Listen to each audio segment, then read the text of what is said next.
मिलेगी, और कुछ कहो तो हम कर दें। सूर्यदेव ने कहा अगर छुट्टी नहीं दे सकते हो तो ऐसा करो, हमारी ड्यूटी 1 महीने तक लगातार कर दो। ब्रह्मा जी ने कहा हाँ ये हो सकता है। तो ब्रह्मा जी ने उनकी ड्यूटी 1 महीने कंटिन्यू कर दी। मानसकार कहते हैं मास दिवस कर दिवस भाई, मरण न जाने कोई, रथ समेत रवि था के तह, निशा कवन विधि हो। सूर्य 1 महीने तक एक जगह रुके रह गए। यह देख के चंद्रमा को बड़ा दुख हुआ। चंद्रमा भगवान के पास आए, कहते हैं प्रभु क्या हम आपके दर्शन से वंचित रह जाएंगे क्या? भगवान ने कहा क्यों? भगवान से चंद्रमा ने कहा कि ये सूर्यदेव आगे बढ़ते ही नहीं है, जब तक ये आगे बढ़ेंगे नहीं हमको आपका दर्शन कैसे होगा? भगवान ने कहा ऐसा करो, इस बार जो होना था तो हो गया, पर मैं वचन देता हूँ इस बार दिन के 12 बजे आया हूँ, पर अगली बार जब आऊँगा तो रात्रि के 12 बजे आऊँगा। तब आप दर्शन करना, चंद्रमा को दर्शन मत करने देना, सूर्य को दर्शन मत करने देना। चंद्रमा को भी उदास थे कि प्रभु इस बार तो कुछ लाभ मिलना चाहिए। भगवान ने कहा कि चंद्रमा हम भले ही सूर्य वंश में आए हैं, पर मैं तुम्हारे भाव को मद्देनजर रखते हुए तुम्हारे नाम को जोड़ता हूँ अपने नाम से। जब भी कोई मेरा नाम लेगा राम सूर्य कहकर नहीं बुलाएगा, सब रामचंद्र कहकर बुलाएंगे। बोलिए रामचंद्र भगवान की जय हो। चंद्रमा बड़े आनंदित होते हैं, प्रभु की जय जयकार करते हैं। भगवान भोलेनाथ पार्वती को कथा सुनाते हैं कि देवी मैंने आपसे एक चोरी की, एक राज की बात मैंने छुपाई पर बताई नहीं। आज समय बीत गया, काम हो गया तो बता रहा हूँ। और एक कहूँ निज चोरी, सुनु गिरिजा अति दृढ़ मति तोरी। भगवान भोलेनाथ कहते हैं मैंने तुमसे एक राज की बात छुपाई, आज बता रहा हूँ। प्रसंग से शिक्षा कि कोई आपकी प्राइवेट बात हो, राज की बात हो, तो राज की बात माताओं को नहीं बताना चाहिए। क्यों? कि माताओं के अंदर हजम करने वाली शक्ति थोड़ा कमजोर होती है। आप कितना भी उनको कसम दे दें कि देखा तो हमारे कसम है क्यों बताओ, पर बात सुनते ही कम पेट में उतल पुतल होने लगता है, कितनी जल्दी किसको बता दें। और आप कितना भी कसम दे रहे हो बता देती हैं। और एक बात बता क्यों देती हैं? पुरुषों को थोड़ी कंठ यहाँ निकली होती है, थोड़ी हड्डी यहाँ निकली होती है, ये ब्रेकर है, इसके नीचे जो बात जाती है वो ऊपर नहीं आती। और माताओं का ये सफाचक होता है, जैसे लप से सुनती हैं उसे झप से बता देती हैं। अच्छा, इसका फायदा भी तो है। हार्ट अटैक माताओं को ज़्यादा होता है कि पुरुषों को? पुरुषों को ज़्यादा होता है। वो कोई ना कोई बात लेके घूमते रहते हैं, बताते नहीं किसी से, और माताएं कुछ रो के अपना दुख दूर कर लेती हैं और बाकी कह के अपना दुख, बात तो कोई छुपा पाती ही नहीं। एक गाना बहुत पहले हमने सुना था कि पत्नी कितनी ही प्यारी हो उसे राज बताना ना चाहिए। मेरा रूप कितना सुंदर है, राज की बात उसको नहीं बताना चाहिए। पत्नी कितनी ही प्यारी हो उसे राज बताना ना चाहिए।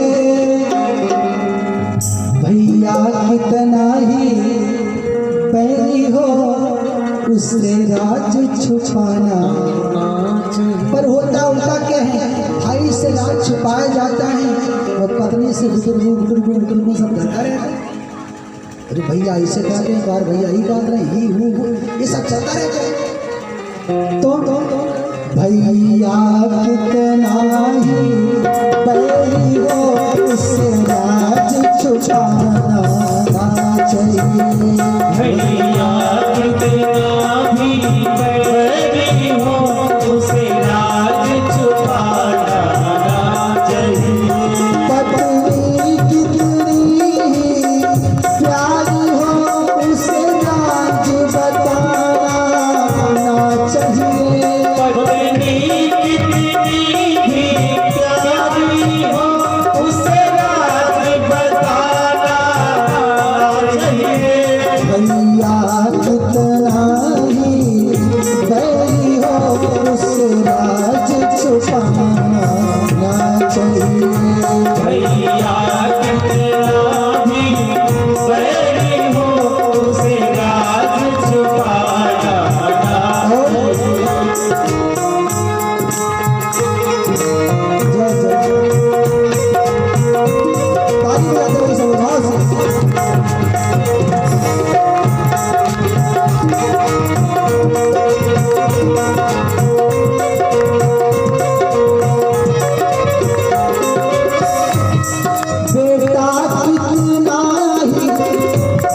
देखिए जो बात बता रहे बिल्कुल सही बात है।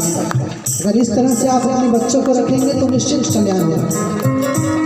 बेटा कितना ही प्यारा हो, उसे सिर पे चढ़ाना ना चाहिए। बेटा कितना प्यारा हो, उसे सिर पर चढ़ाना ना चाहिए। बेटा कितना भी प्यारा हो, अच्छा हो, उसको बहुत भाव नहीं देना चाहिए। एक कवि है निर्जर प्रतापगढ़ी, उन्होंने लिखा कि कुल के होगा नाचते वारी, जब लड़का बैठ गवा मुड़वारी। भाव इतना ना दे बच्चा कहाँ बैठना है वो भूल जाए। बेटा कितना ही प्यारा हो, उसके सिर पे चढ़ाना ना चाहिए। बेटा कितना ही प्यारा हो, उसे सिर पे चढ़ाना ना चाहिए। बिटिया कितनी ही प्यारी हो, उसे घर घर घुमाना ना चाहिए। बेटा कितनी ही प्यारी हो, उसे घर घर घुमाना ना चाहिए। जिस भजन में राम का नाम न हो, उस भजन को गाना ना चाहिए। भजन में राम का नाम न हो, उसे भजन को गाना तो महादेव आज अपनी पत्नी पार्वती से बात बता रहे हैं। कब बता रहे हैं? जब उनका काम हो गया तब बता रहे हैं। आपका काम कोई प्राइवेट बात है, वो हो जाए तो बताओ, कोई बात नहीं। तो महादेव कहते हैं देवी, जब भगवान का जन्म हुआ तो मेरे मन में भी उनकी दर्शन की इच्छा हुई कि मैं उनका दर्शन कर लूं। फिर विचार आया कि वास्तविक रूप में जाऊंगा तो भगवान का दर्शन नहीं कर पाऊंगा। मैं और भुसुंडी काग भुसुंडी संग हम लोग मनुज रूप जाने नहीं को। भगवान कहते हैं मैं और भुसुंडी भगवान के दर्शन के लिए तैयार हुआ। तो मैंने विचार किया कि दर्शन होगा तो किस प्रकार होगा। फिर देवी मैं मदारी बन गया। भगवान भोलेनाथ पार्वती से कहते मैं मदारी बन गया।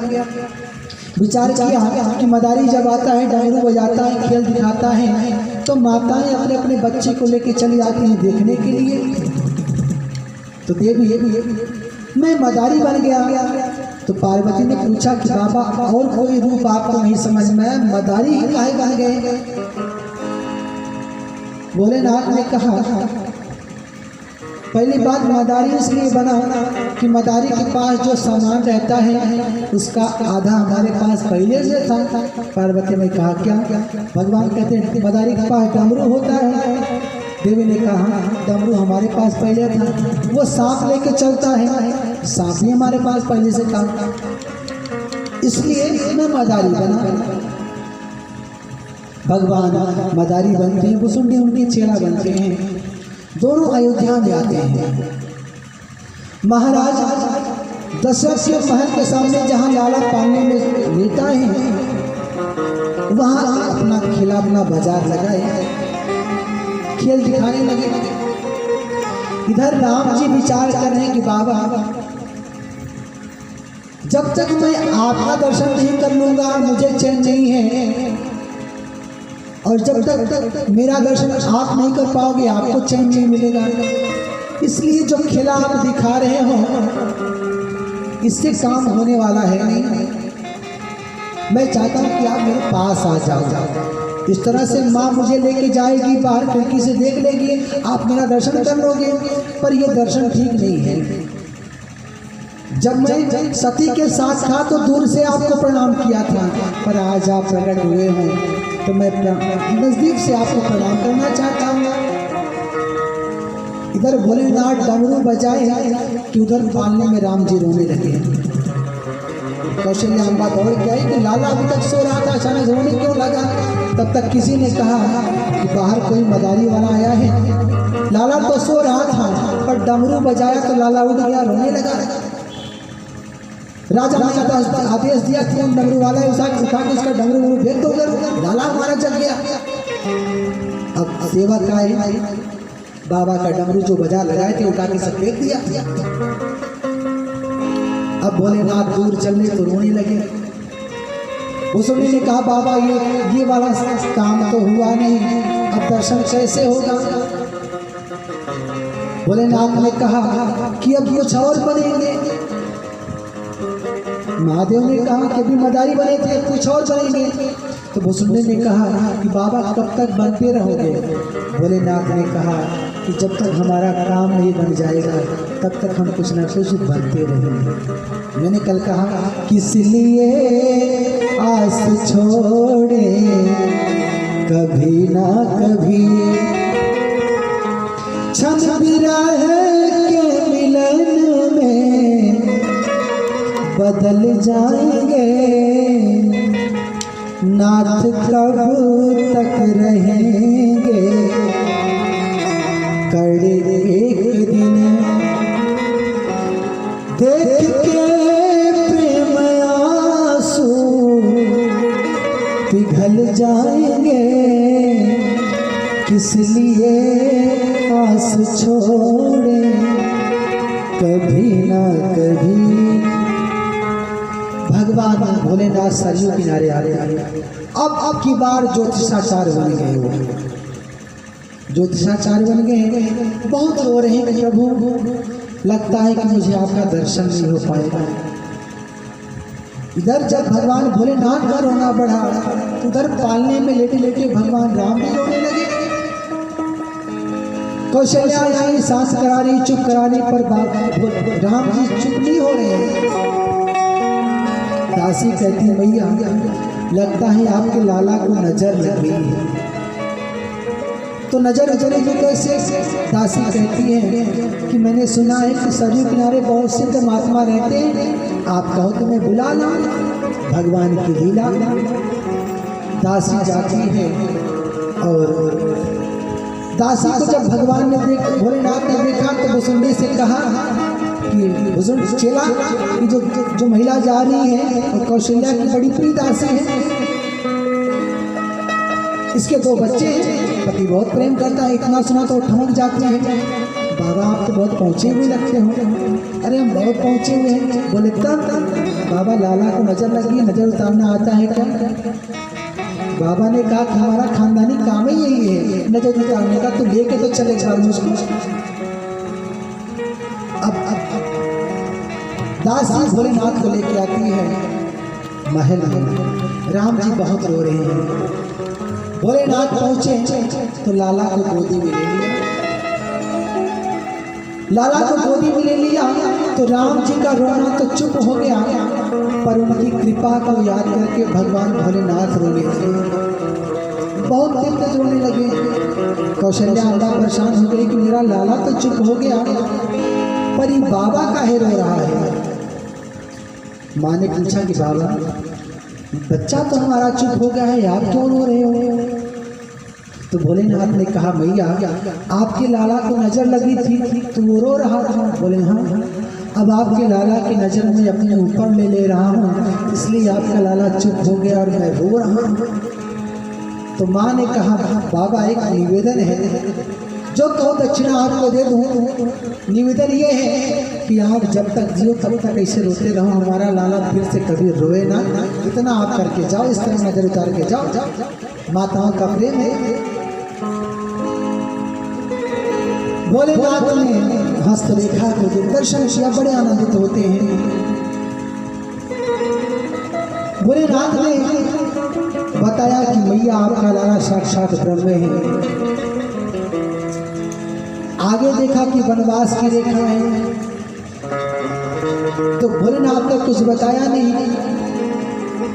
भोलेनाथ ने कहा, मैया तुम्हारा लड़का जब तुम्हारा अवस्था में आएगा, थोड़ा और बड़ा होगा, तो एक बाबा आएंगे, इसको लेके जाएंगे। मैया ने कहा कि हमारे लाला का कोई बाबा लेके जाए, मुझे बर्दाश्त नहीं बाबा, ये सब ठीक नहीं, कुछ और बताओ। महादेव ने कहा, मैया सुने तो बाबा लेके जाएंगे, पर लौटते समय दुल्हनिया साथ में लेके आएंगे। माँ बहुत प्रसन्न होती है। माँ कहती, बाबा अब आपसे अच्छा बाबा कौन मिलेगा, एक काम करो, आप ही लेके जाओ और 2-4 दिन में दुल्हनिया लेके आओ।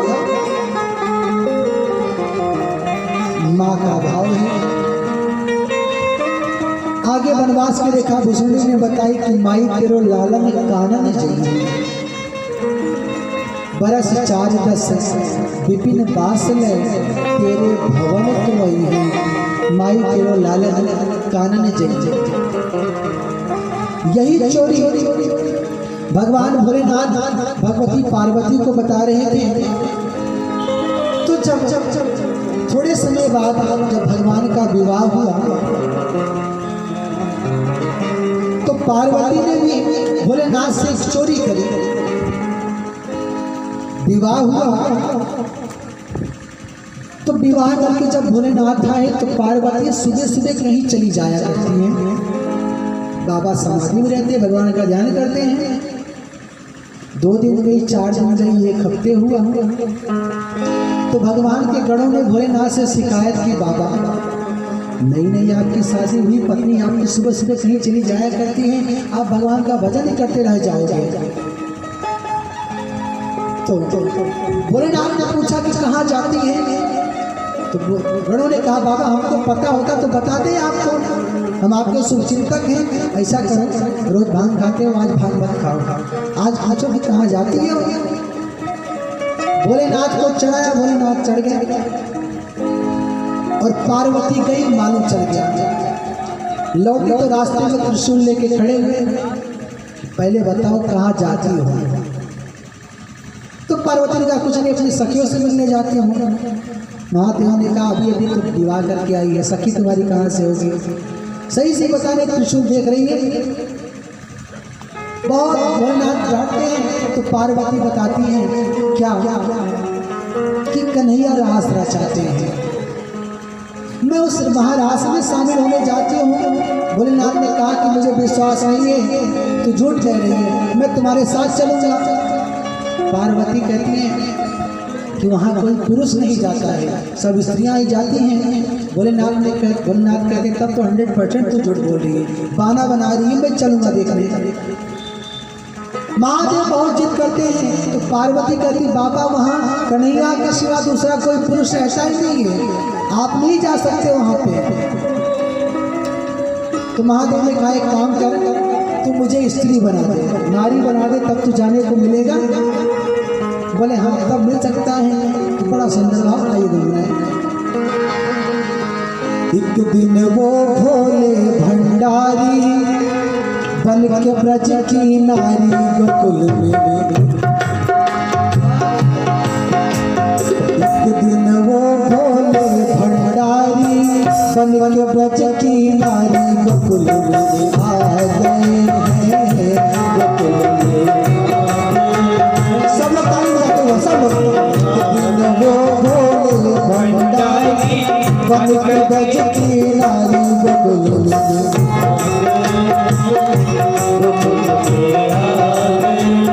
पार्वती जी मना के हारी, पार्वती जी मना के हारी, ना माने त्रिपुरारी गोकुल में आ गए हैं, गोकुल में आ गए। जय जय बोलिए बाबा भोलेनाथ की।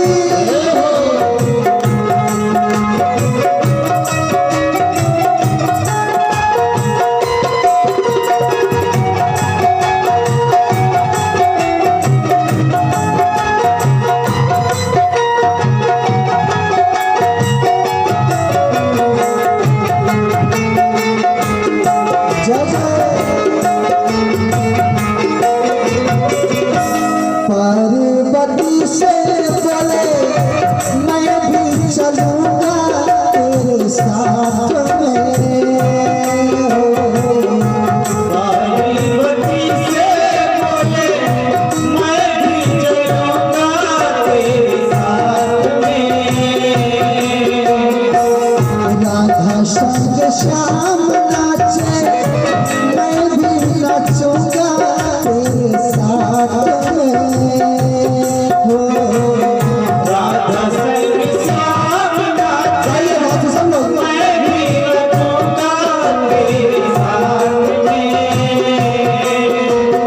रास रचेगा ब्रज में भाई, रास रचेगा ब्रज में भाई, हमें दिखाओ प्यारी गोकुल में आ गए हैं, गोकुल में आ गए। एक दिन वो भोले भंडारी बन के ब्रज की नारी गोकुल में आ गए हैं, गोकुल में आ। जय जय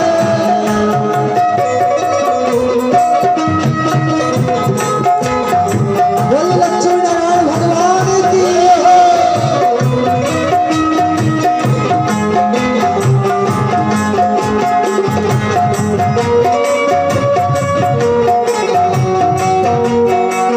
जय जय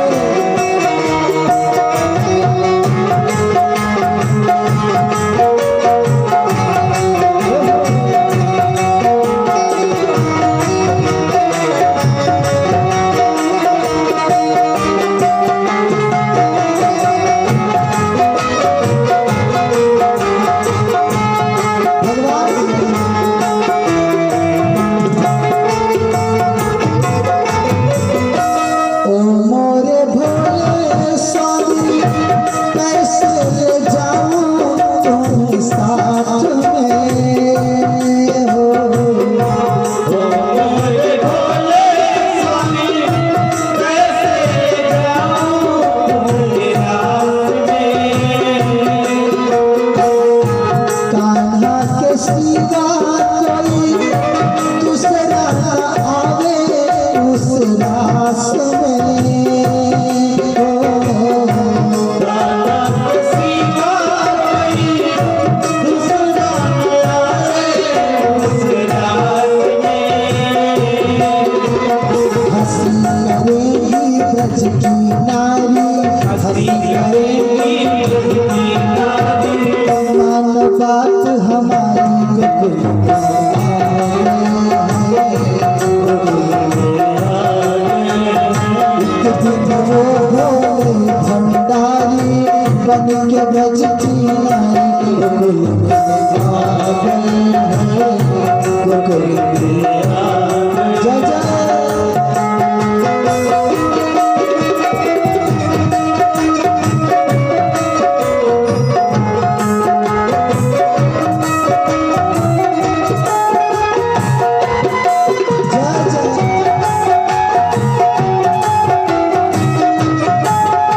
बोले राधिया की सरकार की।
साथ दोनों हाथ ऊंचा करिए सब लोग।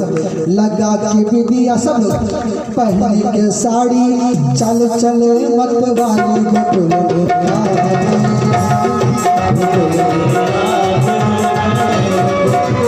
एक दिन वो भोले भंडारी बन के ब्रज की नारी गोकुल पार्वती जी मना तिहारी, पार्वती जी मना तिहारी, नामा रे ठुकराई गोकुल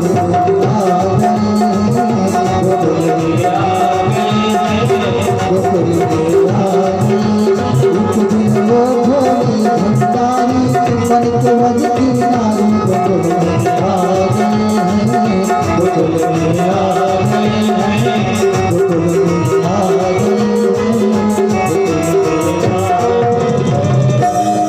बोले लक्ष्मीनारायण भगवान की जय हो। बाबा भोलेनाथ की जय हो। हर हर महादेव।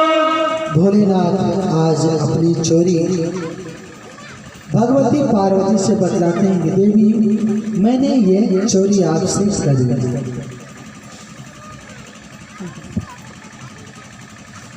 और भगवान की लीला आगे बढ़ती है। कछुक दिवस बीते यही भांति, जात न जानिए दिन अरु राति। अयोध्या में इतना आनंद है कि कब दिन हो रहा है कब रात हो रही है कुछ मालूम नहीं चल रहा है। भगवान थोड़ा बड़े हुए, चारों भाइयों का नामकरण होता है। गुरुदेव भगवान को बुलाया जाता है नामकरण के लिए। आज तो लोग अपने से अपना नामकरण कर लेते हैं, पर परंपरा यह है कि कोई श्रेष्ठ सद्गुरु जब बच्चा का नामकरण करता है तो उसका चरित्र, उसका आचरण उस नाम के अनुरूप होता है। निवेदन, बच्चों का नाम भगवान के नाम से जोड़ के रखें। पहले बच्चों का नाम होता था राधे श्याम, श्याम बिहारी, कृष्ण कुमार। कहने का भाव भगवान के नाम से जब बच्चों का नाम पड़ेगा तो आप पूजा करें ना करें कोई बात नहीं, किसी भी भाव से आप अपने बालक को जब बुलाएंगे तो ना चाहते हुए भी भगवान का नाम एक बार आपके मुख से निकल पड़ेगा। इसलिए निवेदन, अपने बच्चों का नाम परमात्मा के नाम से जोड़ के रखें। भगवान थोड़ा बड़े होते हैं तो गुरुदेव भगवान को उनके नामकरण के लिए बुलाया जाता है। मानस में बड़ा सुंदर आया, गौरव आया। जय जय जय राम सिया राम सिया राम